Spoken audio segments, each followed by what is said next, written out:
सेना की तैनाती मत करो तो क्या हिंदुओं को मरने के लिए छोड़ दें? या तो महबूबा मुफ्ती गारंटी ले लें कि कुछ नहीं होगा भाई हिंदुओं को, या तो मरने के लिए छोड़ दे सेना की तैनाती। माजिद हैदरी साहब आपको नजर आ रहे हैं, कश्मीर की एक आवाज है, कश्मीरी एक्टिविस्ट हैं, लॉयर हैं। माजिद भाई बहुत बहुत स्वागत है आपका। जनरल सिवाच है मेरे साथ और साथ ही प्रेम शुक्ला भारतीय जनता पार्टी के राष्ट्रीय प्रवक्ता है। प्रेम भाई, आपने सुन लिया होगा, आप लोग दरअसल क्या कर रहे हैं, नफरत के बीज बो रहे हैं, सेना की तैनाती कर रहे हैं और लोगों को हथियार चला रहे हैं, आतंक के खिलाफ तैयार कर रहे हैं आम लोगों को। तो आप लोग क्या कर रहे हैं? आप नफरत की दीवार खड़ी कर रहे हैं और जंगी माहौल तैयार कर रहे हैं जम्मू कश्मीर में। बताइए भाई शुक्ला जी। और ये सेना वहां पर बढ़ा रहे हैं, सुरक्षा बल बढ़ा रहे हैं, सीआरपीएफ की 18 कंपनियां, क्यों?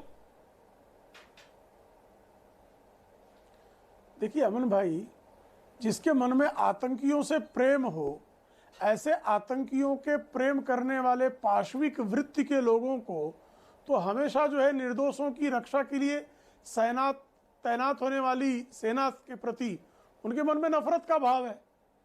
भाई मुफ्ती मोहम्मद सईद भी जम्मू एवं कश्मीर में सेना की तैनाती का विरोध करते थे, इनके अब्बा हुजूर थे।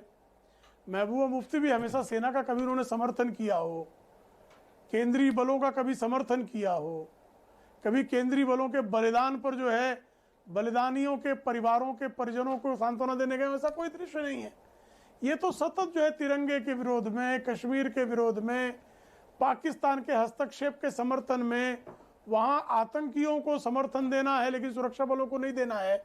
निर्दोषों को अगर आत्मरक्षा का अधिकार न दिया जाए तो क्या उनको गाजर मूली की तरह कटकर मरने देने का महबूबा मुफ्ती के फार्मूले को माना जाए?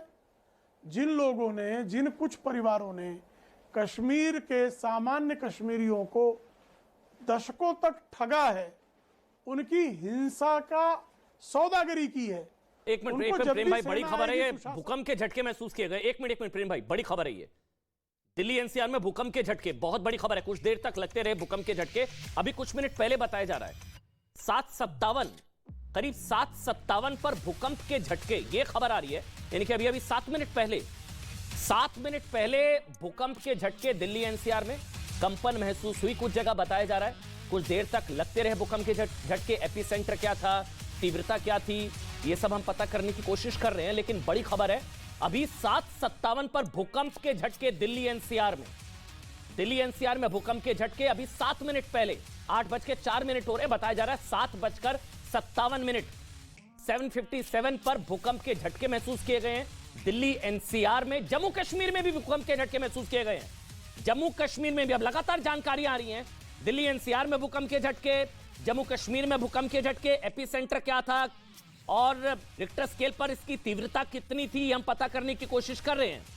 लेकिन बताया जा रहा है कि जम्मू कश्मीर में, कश्मीर वैली में और दिल्ली एनसीआर में भूकंप के झटके महसूस किए गए। 7:57 पर भूकंप के झटके, 8:05 हो रहे हैं, अभी 8-9 मिनट पहले भूकंप के झटके। जैसे हमने शो शुरू किया, बताया जा रहा है 7:57 एग्जैक्ट 7:57 पर भूकंप के झटके महसूस किए गए। और डिटेल्स आएगी आपको देंगे। जम्मू कश्मीर में भी भूकंप के झटके महसूस किए गए। कंप्लीट करिए प्रेम शुक्ला जी, कंप्लीट करिए। लड़ा रहे हैं आप लोगों को, वहां पर जंगी माहौल तैयार कर रहे हैं और बीजेपी सेना के कंधे पर बंदूक रखकर चलाना चाहती है।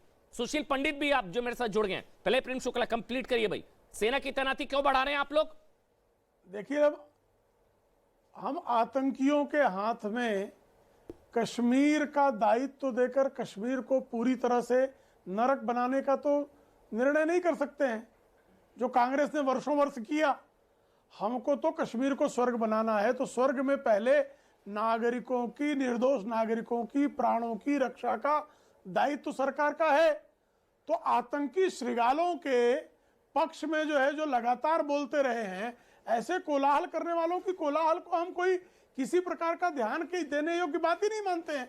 वहां निर्दोष नागरिकों के प्राणों की रक्षा का हमारा संवैधानिक दायित्व है और उसका निर्वाह करने के लिए और आम लोगों को हथियार चलाने की ट्रेनिंग क्यों कश्मीर में उठाए जा रहे हैं? आम लोगों को हथियार चलाने की ट्रेनिंग क्यों, ये भी बता दीजिए। समर्थक हैं वो, उनके चीखने चिल्लाने से हमको क्या लेन देन? आम लोगों को हथियार चलाने की ट्रेनिंग क्यों? आत्मरक्षार्थ दिया ही जाना चाहिए और पहले भी अन्य राज्यों में दिया गया है, बहुत सारे राज्यों में दिया गया है, जहां पर ठीक है, जब एक जमाने में दस्युओं का बहुत प्रभाव था जिन क्षेत्रों में, वहां भी लोगों को लाइसेंस और दिया गया था। यहाँ तो आतंकवादियों का भय है। ठीक है, बताइए अब ये तो स्वाभाविक जो है, ये संवैधानिक माजिद नीति बताइए, है। सेना की तैनाती विधि बढ़ेगी, सम्मत आत्मरक्षा सेना का बढ़ेगी, अधिकार, संविधान आतंक जो मूल घटेगा। अधिकार देता है आत्मरक्षा का अधिकार है। भाई हिंदुओं को मरने के लिए तो नहीं छोड़ सकते ना सर। वहां पर जो आतंकवाद है, जो आतंकवाद का प्रारूप हम देख रहे हैं, 36 घंटे में 6 हिंदू मार दिए, तो आतंकवादियों को मरने के लिए तो नहीं छोड़ सकते ना। माजिद भाई बताइए, माजिद हैदरी। अमन भाई मैं सोच रहा हूं कि आज मैं इस मंच पे क्या कहूं, क्योंकि भूकंप आया है, आपने भी महसूस किया, मैंने भी यहां महसूस किया, दिल्ली से लेकर कश्मीर तक आया। और इसमें भूकंप में एक इशारा है। क्या इशारा है? कि कश्मीर में कश्मीरी मुसलमान सुरक्षित नहीं है, जम्मू में हिंदू डोगरा सुरक्षित नहीं है, देश की राजधानी में महिला सुरक्षित नहीं है, कि किलोमीटरों तक 3 घंटे तक उसकी लाश घसीटी जाती है और दिल्ली पुलिस को कानों कान खबर नहीं होती। और उसके बाद आप बात करते हैं कि एक समुदाय के लोगों को हथियार दो। भाई आप उनकी विचारधारा देखो, जिन भाइयों को आप हथियार देने का कह रहे हो, कि बजरंग दल जाके गुजरात के मॉल में तोड़फोड़ सिर्फ इसलिए करती है क्योंकि उन्हें दीपिका पादुकोण की बिकनी पसंद नहीं आई। एक समुदाय के लोगों को नहीं है, बिल्कुल है ना, एक समुदाय के लोगों को नहीं है। ठीक है, आतंक के खिलाफ लड़ाई में, आतंक के खिलाफ लड़ाई में मुसलमान भाई भी आए ना, क्या दिक्कत है? मेरे ख्याल से कई मुसलमान भी है उसमें। नहीं, कहां आज तक मुझे आप दिखा दीजिए एक जगह जहां इस पूरे देश में मुसलमान के हाथ में सरकार ने बंदूक दी और हिफाजत के लिए। भाई मुझे जान को खतरा लग रहा है, मुझे बंदूक दे दो, मुझे ट्रेनिंग दो। आतंक के खिलाफ लड़ाई में है, आतंक को बढ़ाने के लिए नहीं है जो आपको पता देंगे। आतंक के खिलाफ लड़ाई में, खिलाफ लड़ाई अगर इस देश, देखिए जरा हम अमन भाई जरा हम सीरियस बात करें, सीरियस विषय है। अगर इस देश में आम नागरिक आतंक के खिलाफ बंदूक उठाएगा तो हमारी पुलिस क्या करेगी, सेना क्या करेगी?